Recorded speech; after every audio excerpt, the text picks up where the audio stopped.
I'm Sheila Corona. Welcome back to Handbook for the New Paradigm. We are in volume 3, Becoming. And for those of you who are following along with me in the book, we are on page 378, and this is session number 48. It is as though the planet itself is drawing a deep breath before it begins to literally shudder and shake in an effort to focus its energies towards saving itself from the abuse it is yet absorbing. This is true on one level, yes. I feel like that's a true statement, yes. And there may very well be earth changes coming. Let's go carry on with what it's saying here. I'm not quite sure there's something within this statement that I'm perceiving in a different way than what I see it. So that's why I stopped and said that. In its collectivized thought process, it seems to be coming to the conclusion that enough is enough. Yes, that is so true. That is so true. It is as though there's because of the cyclical aspect, I have still no real inkling of time as to when things will happen. It could be, still centuries, but um, it's like there's a cycle.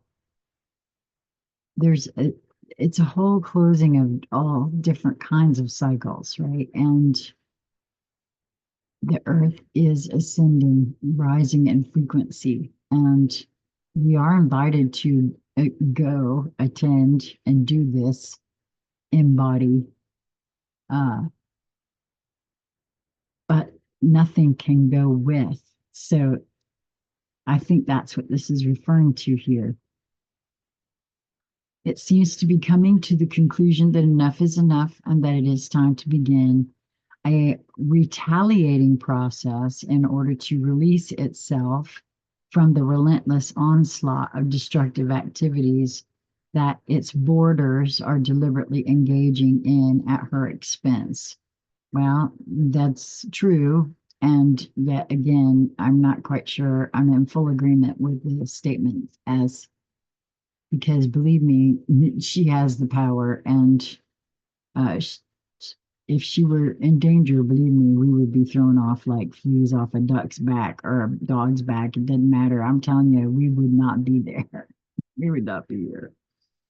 As all manifestations are a balance of energies, it may be considered that the earth is a womb, quote, a womb, or receiver, receptacle of the creative energies that are focused through the star, our sun,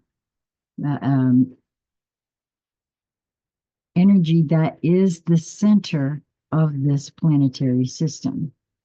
At the moment, it is the only planet in the solar system supporting third dimensional evolving humans on its surface. While currently known history of this planet seems like a long time in the human reality system, planetary history covers what seems like measureless time periods when considered in a sequential time mode. Difficult as it is to encompass, there are other logical systems of perceiving the evolutionary process. When the brain mind is fully activated, the ability to transcend the need to observe in a linear mode allows a shift to a process that regulates the resultant time factor from the controlling influence in observation to a variable of little importance. The process itself becomes the governing focus, allowing the mind to become absorbed and to encompass the flow of multifaceted interaction within the quote whole graphic scenario, pardon me, that is being played out. The ability to change the mode of observation through greater ability to observe the many parts of a whole interacting simultaneously changes the awareness of the self within this view of the unlimited movement of energies. Well, yes, that's part and parcel why it feels like so big and like standing on the edge of a whirlpool of a portal right in front of you that just makes you want to just you know, enter it, right? As the perception expands to encompass the greater energetic picture, the self-awareness changes in correlation to this expansion of comprehension abilities. Through the expanded ability to perceive a situation from a more inclusive viewpoint, it is understood in a different dimensional point of view. And this is, I got to be honest with you, that's how I see things now. It's a whole different way of interpreting the universe, the reality, the creation. In this way, it can be said that life is being experienced within a greater or higher dimensional plane of observation. That is what it feels like, compared to what my life was previous. This does not indicate an easier level of experience. Oh, no, no, it does not. And once I made the promise to not hide things from myself, it's actually quite the opposite sometimes. But one that is more inclusive of causes and details that went unnoticed within prior available abilities. Quite true. Acuity of thought along with the desire to know more in order to express more precede dimensional changes. Wow. In other words, the ability must be developed and practiced before it is possible to move into the higher dimensions of experience. Being open to seeing the potentiality of all possibility is the only way to usher in something that we've never experienced before, an entirely new paradigm. And that requires letting go of all that came before, all, every system, every belief, I've had to look at every single thing I've held as a as so, and it's a constant, by the way, too. The move does not come before the development of the skills to experience and maintain the necessary focus needed to remain at that dimensional level. The shift to higher dimensions is earned or remembered by practicing now. At the basis of dimensional shifts is appreciation of the gift of self-awareness. Oh, that's true. And because once one has seen something, one cannot unsee it. This is not accomplished through or in tandem with self-deprecation. No, that's true. Can't be. The self, the quote, self always does the best it can within the environment that is provided by its own surrounding thoughts. As it is immersed in self-appreciation, it grows in expression. I feel like that's a true statement too. How I speak to myself has a huge bearing on how I feel about myself. And that can be in any given moment. However, if surrounded by criticism and thoughts that belittle it, it shrinks and is robbed of the ability to express its life energy effectively. The difference between self-appreciation and self-aggrandizement must be thoroughly understood. The important factor, whether, somebody like me who was concerned that I was having a YouTube channel for the purposes of self-aggrandizement, I had to look at that. And I want to make sure that that's not the reasoning behind it. The important factor is whether or not the process is based on comparison to or with others. What is considered within the self without the necessity of measuring or comparing the self to others is the key. Each rises within its own world of self-awareness.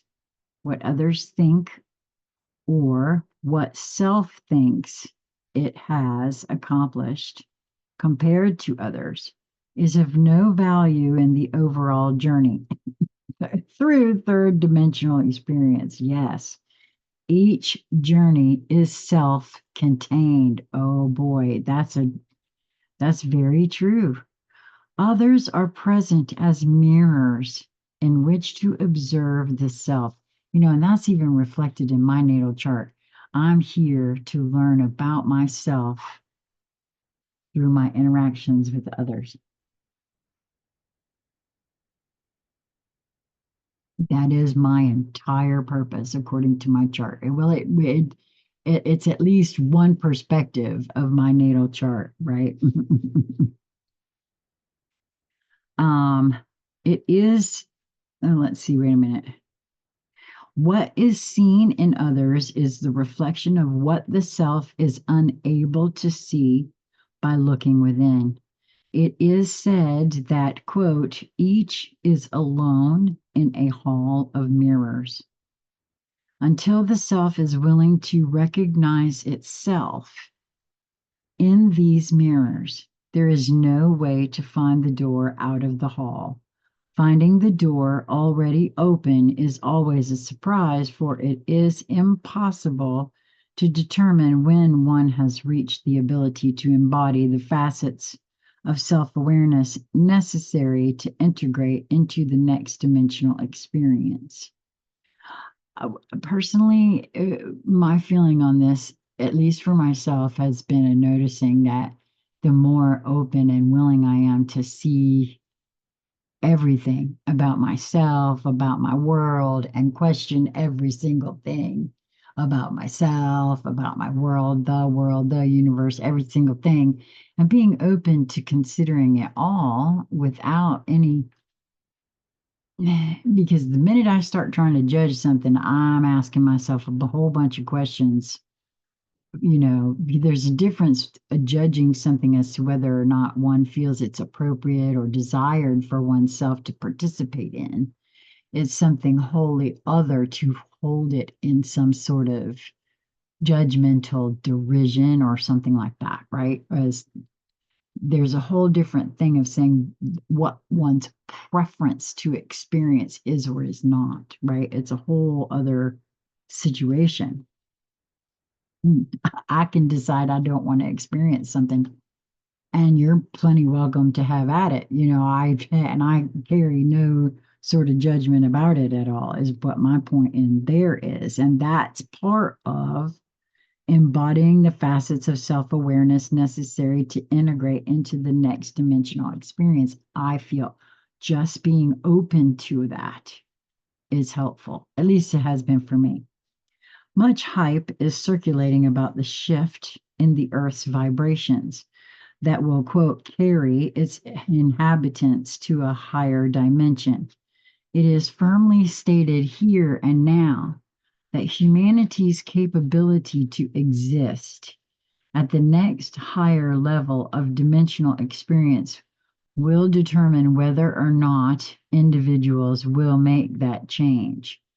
The Earth can and will make such a shift. How many will accompany her in that shift will be determined by those individuals themselves based on their personal abilities earned through appreciation of the personal self, quote, the personal self, and their ability to allow an expansion of their thought processes into new possibilities of experiencing what surrounds them here and now. And I think that's an important point to make there, man. How can you usher in a new paradigm if you're not open to seeing things in a completely brand new way? The ability to release old familiar comfort zones and allow participation in creating a new paradigm of experience is far more challenging than is imagined when it is first considered. Adventure sounds intriguing. However, stepping off the cliff into unknowable new experiences without any familiar frame of reference requires commitment and a large measure of courage. If it were not for the horror of knowing the truth of the genocide and enslavement that is planned, few would have the necessary incentive or courage to make the choice. It is simply an either or choice. There is no in between place to go.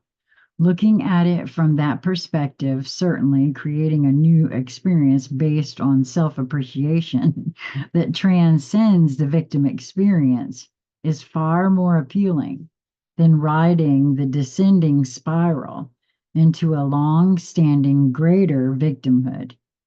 There are no rescuers in sight that care to become involved with those with too few, quote, guts to help themselves.